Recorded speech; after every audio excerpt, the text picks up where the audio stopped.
धर्म प्रेमी सज्जनों, विशेषकर आर्य बंधुओं से मैं ये निवेदन कर रहा हूँ। कल एक मेरा कार्यक्रम था जो कनाडा से संचालित फेस द पीपल नाम का एक पेज है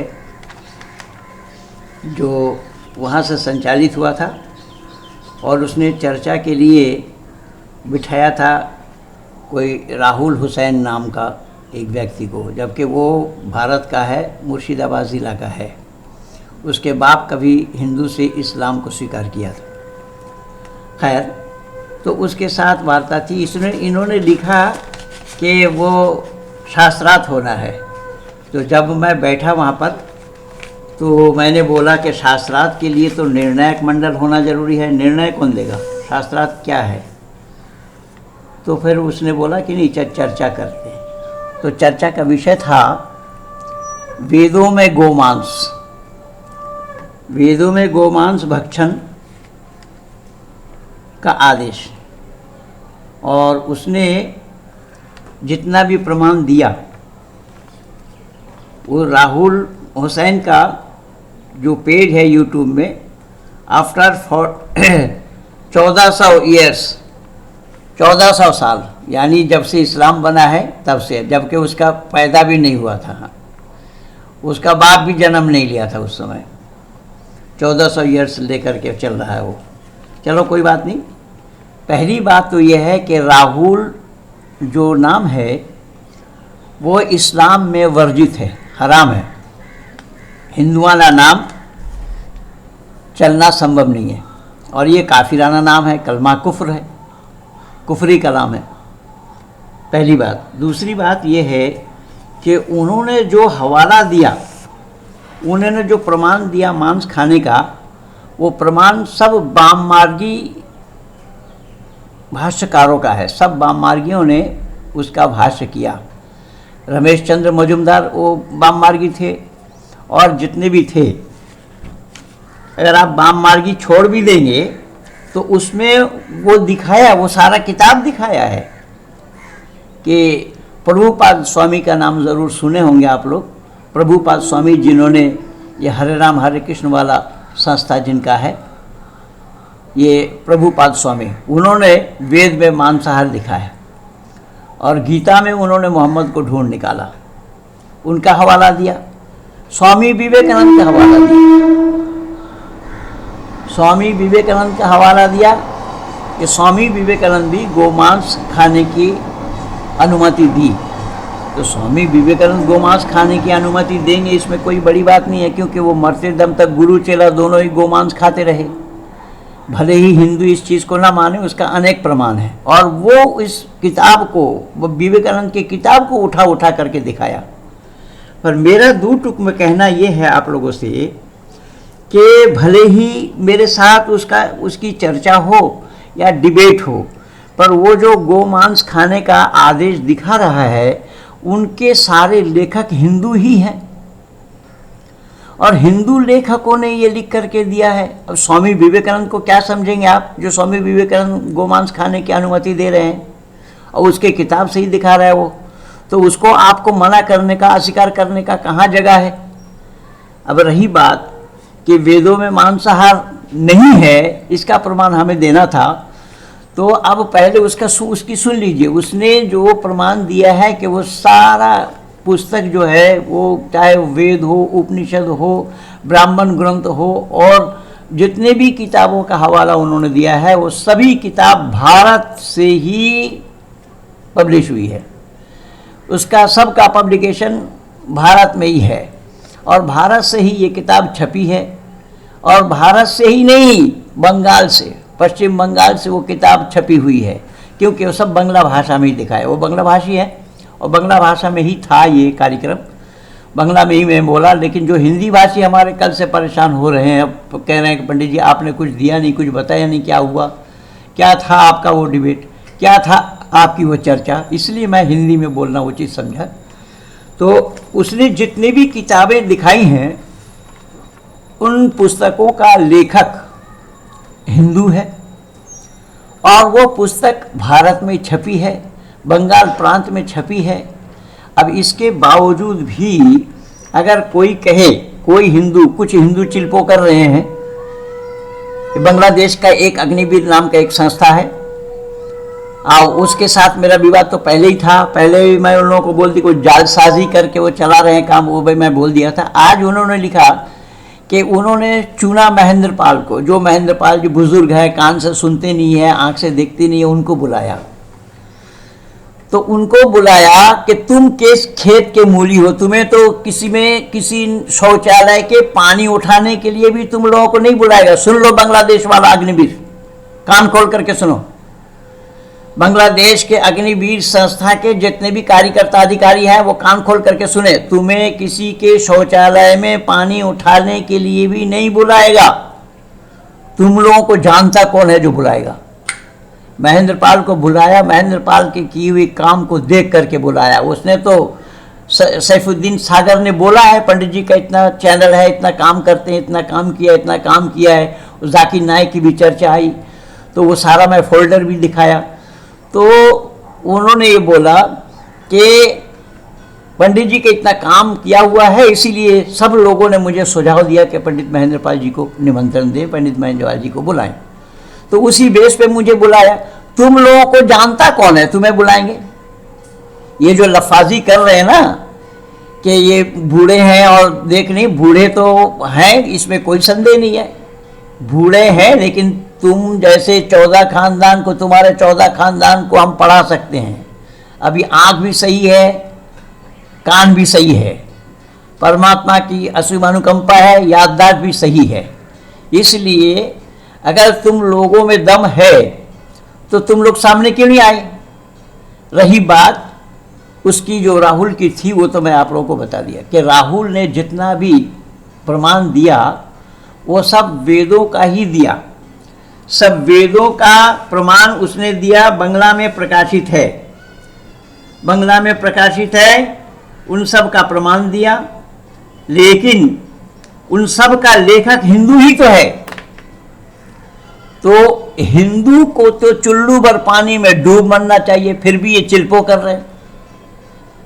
जिन हिंदुओं को चुल्लू भर पानी में डूब मरना चाहिए कि तुम्हारे हिंदुओं ने ही ये सब करामात किया हुआ है। चाहे स्वामी विवेकानंद का नाम आया, स्वामी विवेकानंद का पुस्तक आई है सामने, तो तुम लोगों को मुंह छुपाने के लिए जगह कहाँ है?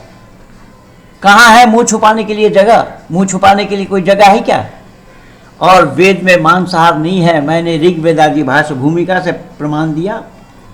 और वेदों का यथार्थ स्वरूप बहुत से आर्य समाजियों को इस किताब का नाम भी मालूम नहीं, और इन बांग्लादेशियों को तो बिल्कुल नहीं मालूम, और पश्चिम बंगाल के भी बहुत सारे आर्य समाज के लोगों को भी नहीं मालूम कि वेदों का यथार्थ स्वरूप का लेखक कौन है। धर्मदेव विद्या मार्तंड जी ने लिखा है, मैं उस किताब से भी सारा हवाला दिया हूँ कि गाय का मांस वहाँ पर खाना निषेध है। वेद से मैंने 17-18 प्रमाण दिया हूँ, ऋग्वेद से, यजुर्वेद से, अथर्ववेद से, सब जगह से मैंने हवाला दिया, एक एक करके हवाला दिया, प्रमाण दिया। लेकिन अगला तो मानता नहीं है, वो तो इन ग्रंथों को नहीं मानता है। तो इन ग्रंथों को वो नहीं मानता है, तो उनके ग्रंथों को हमने कब माना? उनके ग्रंथों को भी तो मैं भी नहीं माना। और मैंने ये बोला भी कि अगर किसी को सत्यान्वेषी बनना है तो सत्यान्वेषी बनने के लिए ये तो जो हम पढ़े हैं ये तो है, लेकिन इसके अतिरिक्त भी और कहाँ क्या है उसको पढ़ना चाहिए।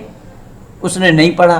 तो मैंने बोला जो मेढक कुआं में रहता है उस मेढक को ये आभास ही नहीं हो पाएगा कि समुंदर कितनी बड़ी है, समुंदर कितना बड़ा है। समुंदर का आभास कुआं में रहने वाले मेढक को नहीं होता। और दूसरी बात मैंने ये बोला, मैंने गधा का संज्ञा दिया कि बुद्धिमान में मानव है और निर्बुद्धिता में गधा है। तो गधा को एक बाल्टी में या किसी बर्तन में मांस या मछली धो करके फिर उस बर्तन को मांज कर गधा के सामने पानी भर के दीजिए, गधा नाक नहीं लगाएगा। और ये मैं जाकिर नाइक को भी उन दिनों में बोला था, यही हवाला दिया था। तो जब गधा को मालूम है कि ये तेरा खाना नहीं है, हम इंसान कह रहे हैं अपने को, तो हम इंसान होने के बाद हमें यह अकल नहीं होना चाहिए कि ये हमारा खुराक नहीं है। ये सारा मैं प्रमाण दिया वहाँ पर।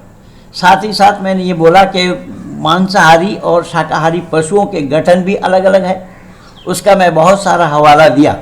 इसके बावजूद भी अगला ने जो ठान रखा है, जो पढ़ रखा है जिन किताबों को, उन किताबों से वो हटना नहीं चाहता, तो मैं अपनी किताबों को भी क्यों छोड़ता। मैंने वेद का सारा प्रमाण, सारा हवाला इकट्ठा करके दिया। कुल मिला करके बात यहाँ आई कि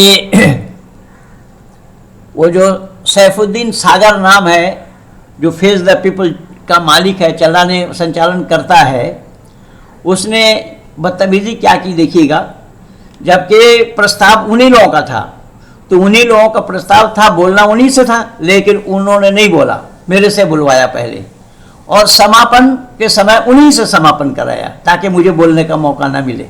तो ये इन लोगों की दकियानूसी, इन लोगों के ये जो मकर है, और ये मकर कुरान में आया है। कुरान में भी अल्लाह ने जिक्र फरमाया, वो मकरू व मकर अल्लाहु वल्लाहु खैरुल माकिरीन, कि धोखा करते हो तुम, मैं भी धोखा करता हूँ, तुमसे बड़ा धोखा करने वाला हूँ। तो ऐसे ही ये लोग थे, पर मुझे तो जानकारी नहीं थी। फिर भी उसने जब बड़ा मुंह करके बुलाया हमें मना करना भी उचित नहीं था, क्योंकि डिबेट करने के लिए तो कोई सामने आता नहीं है, आ नहीं रहा है, तो कहीं ना कहीं कुछ प्रोग्राम हो, ये उद्देश्य ले करके मैं गया। लेकिन मैं आप लोगों को दो टुक में ये भी बताना उचित समझ रहा हूँ कि जैसे वेद भाष्य विभिन्न भाष्यकारों के अलग अलग है, जैसा उसने जितना भी हिंदू लेखकों का वेद भाष्य दिखाया है, गो मांस खाने का विधि बताया है, और मैं जितने भी हवाला दिया हूँ वेदों के मंत्र से, उसमें गोमांस निषेध बताया गया है। और वहाँ पर हमारा अहिंसा का भी, जो हमारा योग दर्शन का विषय है, जो अहिंसा से ही शुरू होता है, अहिंसा सत्य अस्तेय ब्रह्मचर्य अपरिग्रह, तो अहिंसा से शुरू होता है, और हिंसा किए बिना मांस का पाना संभव नहीं, वो भी हवाला मैं दिया हूँ। अब इसके बावजूद भी ये अग्निवेद नाम की संस्था जो बांग्लादेश वाला है, अगर वो लफाजी करता है, तो मैं तो बोल रहा हूँ कि उन लोगों को किसी के शौचालय में पानी उठाने के लिए भी नहीं बुलाया, ना बुलाएगा कभी। इसीलिए याद रखना, छिलपो रखो अपने पास। मैं किसी को सहन किया नहीं, मैं किसी के दबाव में काम नहीं कर रहा हूँ, मैं अपने शौक से काम कर रहा हूँ, मैं अपने मन से काम कर रहा हूँ, ऋषि ऋण से उरीन होने का प्रयास कर रहा हूँ। वेद के खिलाफ, ऋषि धैरण के खिलाफ, आर्य समाज के खिलाफ और वैदिक सिद्धांत के खिलाफ मेरा कान सुनता नहीं है। जो भी कोई भी आता है सामने, मैं फौरन उसका जवाब देता हूँ। लेकिन मैं ये बताना चाह रहा हूँ आप लोगों को साथ ही साथ कि जैसा वेदों का भाष्य अलग अलग किया है सभी लेखकों ने, ठीक उसी तरीके से कुरान के जितने भी भाष्य हैं सभी भाष्यकारों ने अलग अलग किया। जब कुरान में, वहाँ पर मैं पहले कुरान से ही शुरू किया था कि कुरान में अल्लाह ने मांस खाना हराम बताया है, और अगर मांस काटने की बात आई है तो सूरह बकर में केवल वो एक कौम के लोग थे, यहूदी और नसरा, दो कौम के लोग थे, उस समय अपने को मार करके दूसरे के घर में डाल दिया था, उसको किसने मारा उसका हवाला देना था, उसी में सूरह बकर आया है। और बकरत मानी बंधु, आज बच्चे ढंग से सुन लीजिए, कल भी मैं बोला हूँ, बकरतुन अरबी में जो शब्द है, बकरतुन के माने होता है बैल, और बकरतुन के माने होता है गाय। अच्छा, गाय और बैल दोनों एक है क्या? पर अल्लाह को ये इल्म नहीं है, और ना अरबी पढ़ने वालों को ये इल्म है कि गाय और बैल दोनों एक नहीं है, ये इल्म उन्हें भी नहीं है। तो यहाँ वो किस्सा आई है कि उस गाय को मारकर, बछड़े को मारकर, उसके गोश्त एक किसी उसी मरे हुए आदमी के शरीर में लगाओ, वो जिंदा होगा, जिंदा होकर के वो बताएगा उसको कत्ल किसने किया। अगर ये किस्सा गप है, ये किस्सा अगर सही है तो उस मांस को आज तक रख देना चाहिए था। जैसा कि ये लोग कहते हैं कि गाय के मांस के टुकड़ा को किसी मरे हुए शरीर में लगाकर जिंदा कर देना, तो उस मांस को आज भी सुरक्षित रख देना चाहिए था। कोई मर जाता उसको लगा करके जिंदा कर लेते। तो मैं ये निवेदन कर रहा हूँ, ये महज किस्सा है, पहेली है, ये इसमें कोई सच्चाई नहीं है, न सच के नज़दीक है। लेकिन तफसीर भी उसी तरीके से 150 से ऊपर तफसीर है, और उन तफसीरों में भी आप देखेंगे एक दूसरे के साथ मतभेद है, एक दूसरे के साथ मेल नहीं है। तफसीर हक्कानी में देखेंगे कुछ, तफसीर इब्न कसीर में देखेंगे कुछ, जलालैन में देखेंगे कुछ, और कंजुल ईमान में देखेंगे कुछ। मेरे पास 36 तफसीर है। तो कहने का तात्पर्य मेरा ये है कि सब तफसीरों में भी अलग अलग है। अब ये राहुल, जिसका मैं राहुल नाम काफिराना नाम है, राहुल नाम किसी मुसलमान का होता नहीं है, और राजीव गांधी ने अपने बेटे का नाम राहुल रखा और उसी से ये राहुल चल रहा है, जबकि ये कुफ्र है। इस्लाम में किसी का भी नाम राहुल नहीं पाएंगे। तो उसका बाप तो हिंदू था, मैं बोला कि हिंदू से ही मुसलमान बने वो, तो अपने बेटे का नाम राहुल रखा, जबकि काफिराना नाम है। उस राहुल ने किसी कुरान का हवाला उसने नहीं लिया, जबकि कुरान में अल्लाह ने सूरह बकर आयत नंबर 61 में बोला है, वहाँ पर फल मूल कंद खाने की बात आई है। मूसा के कौम के लोगों ने हज़रत मूसा से कहा कि ये अच्छा नहीं है, हमें साग सब्जी चाहिए, उड़द दाल चाहिए। वहाँ पर गाजर मूली की बात आई है और साग सब्जी की बात आई है। सूरह बकर आयत नंबर 61 को खोल करके देख लीजिए। उसी सूरह बकर में, सूरह माइदा में, सूरह यासीन में सब जगह आया है कि इन्नमा हर्रम अलैकुमुल मैतत, तो वहाँ मरा हुआ पशु खाने के लिए मना किया है। तो मरा का डेफिनेशन क्या है, मरा का परिभाषा क्या है? वो कह रहा है अपने आप में मरा, अपने आप में मरेगा, अपने आप में छत से गिर करके मरा तो वो मरा है। और तुम गले के अंदर से, गले की तरफ से छुरी काट करके चलाते हो, वो मरता नहीं है क्या? वो जिंदा कहाँ से है?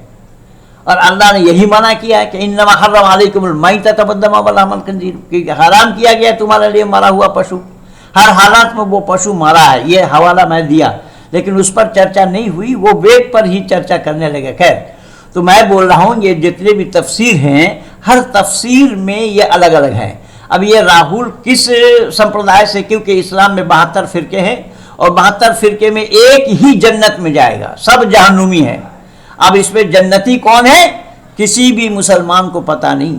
शिया नहीं मानता है सुन्नी को, सुन्नी नहीं मानता है शिया को, शियाओं के तफसीर अलग है। शिया बुखारी शरीफ हदीस को नहीं मानता, और जितने भी हदीसें हैं, कुल मिलाकर के हदीस तो 6 हैं, बुखारी, मुस्लिम, तिरमिजी, अबू दाऊद, मिशकात, इब्न माजा, ये मोतबर 6 हदीस हैं, लेकिन एक दूसरे के साथ मेल नहीं खा रहा है। चारों इमामों के साथ मेल नहीं खा रहा है। इमाम मलिक, इमाम हम्बल, इमाम शाफी और इमाम अबू हनीफा, चारों की मोतकद अलग अलग है, चारों का मसला अलग अलग है, एक दूसरे के साथ मेल नहीं है। तो ये ऐसे इस्लाम वाले वेद के साथ क्या टक्कर लेने के लिए आए हैं?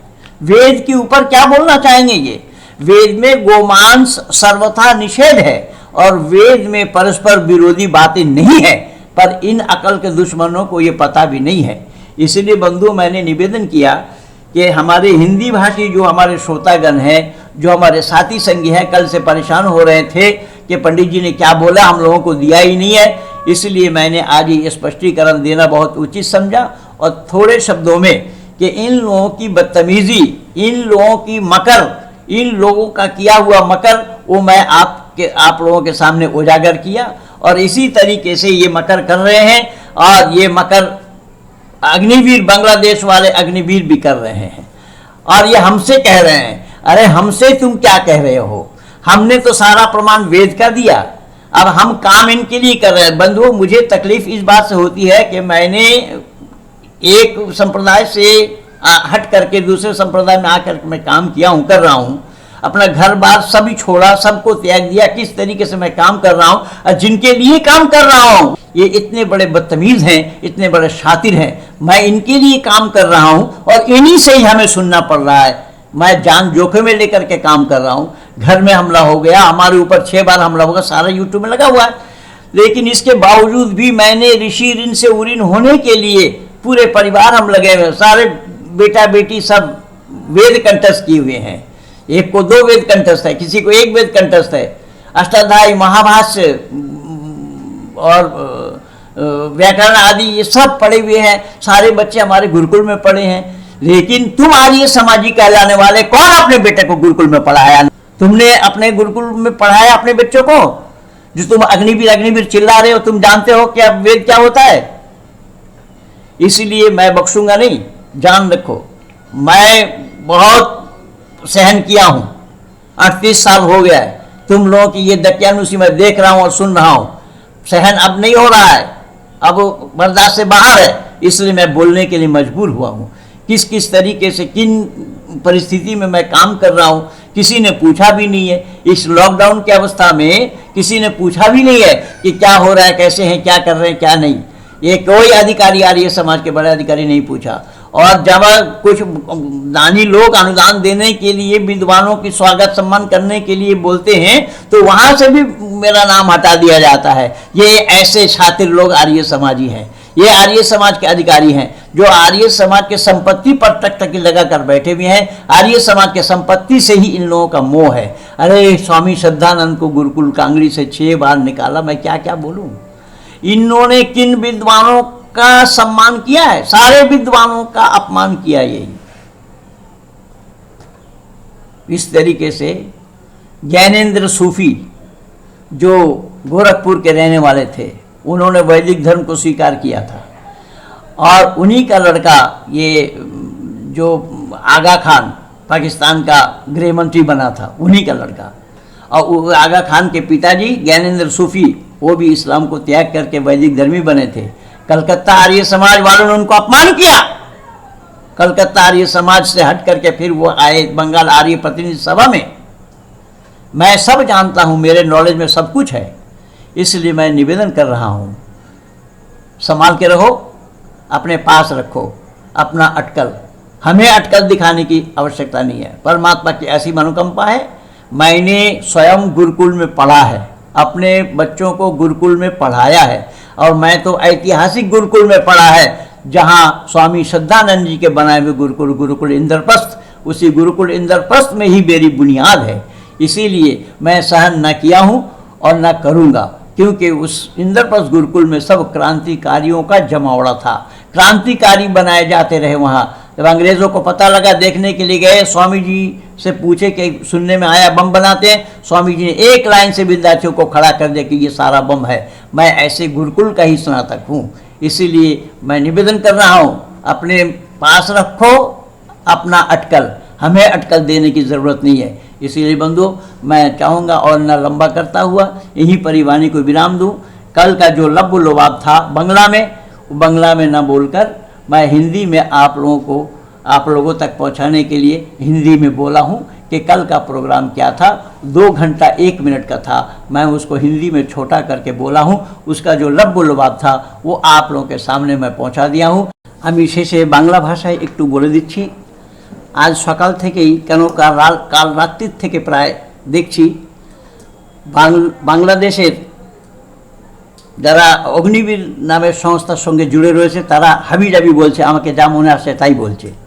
পণ্ডিতজি কিছু উত্তর দিতে পারেনি। উত্তর তোমার বাপেরা দিয়েছে না তোমার বাপ দিয়েছে উত্তর? আর সেখানে বলছে কি উনি বৃদ্ধ হয়ে গেছেন, চোখে দেখতে পায় না, কানে শুনতে পায় না। পাঠিয়ে দেখো না তোমাদের পরিবারকে কাউকে, কানে শুনতে পাই কি চোখে দেখতে পাই, দেখে যাবে। আমি কানে শুনতে পাই না, দেখতে পাই না, তোমাদেরকে ডাকবে। তুমি জবাব দেবে বলছো, তোমাদেরকে ডেকেছে কে? তোমাদের চেনে কে? কেউ শৌচালয়ের জল তোলার যোগ্য তোমাদের মনে করো না যে তোমাদের ডাকবে? শোনো বাংলাদেশ অগ্নিবীর, কান খুলে শোনো, তোমাদেরকে কেউ ডাকেনি এবং ডাকবেও না। মহেন্দ্র পালকে ডেকেছে কেন? মহেন্দ্র পালের কাজ তারা দেখেছে। সে তো সাইফুর রহমান সাগর, সে বলেছে নিজেই তার চ্যানেলে যে পণ্ডিতজির এত কাজ করা আছে, এত কাজ করেছে ইউটিউবে, এত কাজ করেছে ইউটিউবে, এত কাজ করেছে। সে আমার কাজ দেখে তারা ডেকেছে। তোমরা কে? তোমরা নিজেকে নিজে আপনাকে বড় বলে বড় সেই নয়, লোকে যারে বড় বলে বড় সেই হয়। এই জন্য যা তা বলো না, হাবিজাবি বলো না, মুখ সামলে বলবে। নইলে তোমাদের তো আগে থাকতেই আমি खाल खींचे রেখেছি, आरो खाल खींचबो। सुनो कान खुले। ये वीडियो अच्छी लगे तो ज़्यादा से ज़्यादा शेयर करना, लाइक करना, सब्सक्राइब करना, आई कैल बेल दबाना न भूलना। इन्हीं शब्दों के साथ महेंद्र पाल आर्य कहिए भारत माता की जय।